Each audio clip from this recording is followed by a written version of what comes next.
puisque Sylvie Aligard a décidé de nous emmener ce matin dans l'atelier d'une joaillère qui, du dessin à la pose des pierres, réalise ses bijoux à la main, dans le plus grand respect d'ailleurs de la pure tradition. Elle vient d'achever une collection en collaboration avec une artiste verrière japonaise et vient d'être nommée lauréate du label, ce n'est pas n'importe lequel, fabriqué à Paris. Waouh, la référence. Et nous l'avons bien sûr rencontré pour en savoir un petit peu plus. Regardez et écoutez.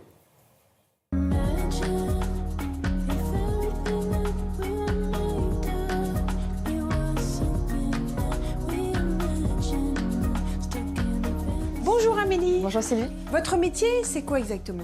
Alors je suis joaillère, je travaille les métaux précieux et les pierres précieuses et pierres fines. C'est ici que tout commence? Alors ici, oui, c'est vraiment mon poste de dessin, de conception, de réflexion sur ce que je vais faire.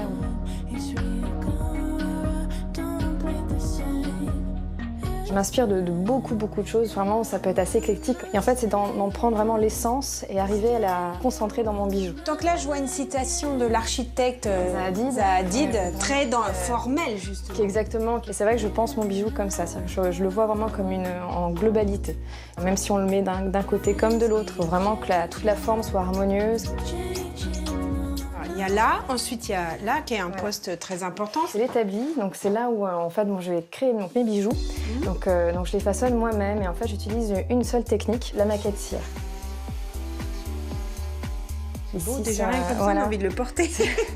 C'est très fin. Ça c'est la matière brute. Donc en fait j'utilise de la cire de joaillerie, donc c'est une cire spéciale. Donc c'est pas du tout comme la cire de bougie, hein, c'est beaucoup plus sec. Et je pars de ce bloc pour en faire mes bijoux. Dès que le modèle est finalisé, en fait, le fondeur va faire une empreinte en plâtre. Et dès que le plâtre est sec, la cire va fondre, on va injecter du métal en fusion. Et de là, après, on détruit le plâtre pour récupérer donc, la cire transformée en métal. Là, par exemple, j'ai ce bracelet qui est un brut de fonte, c'est en argent. Et donc, comme on peut voir, en fait, le plâtre en fait, a un léger granulé en fait, sur le métal. Donc, on est obligé de reprendre la surface avec différents papiers émery, différents outils qui vont lui donner toute sa brillance. D'accord. Cette année, j'ai fait une collaboration avec Michi Suzuki, qui est japonaise, et elle est artiste perlière. Elle crée des perles en verre. Et donc, de ce motif-là, j'en ai créé donc, cet objet, qui sont donc kiku. Donc en japonais, ça veut dire chrysanthème. Donc, on retrouve la fleur de ce côté-là. C'est un pendentif qui peut se porter aussi à l'envers.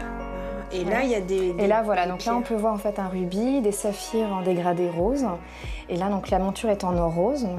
Et quand on le retourne, ici, vous avez au centre un petit rubis framboise. L'idée, c'est de magnifier en fait là, le travail de Michi, même si c'est du verre. Mais pour moi, c'est comme une pierre précieuse qu'elle fait, parce que le geste humain, la façon dont elle travaille est vraiment magnifique. C'est important de participer à des concours, essayer d'avoir des prix pour être reconnu aussi. Complètement. C'était un grand moment pour moi l'année 2016 pour ça, parce que c'est vrai que ça a été une reconnaissance importante, parce que ça fait quand même plus de 12 ans que je travaille. La prochaine étape, c'est l'ouverture d'un atelier boutique. Donc là, j'y travaille, donc ça sera absolument pour 2018. C'est vraiment un moment important.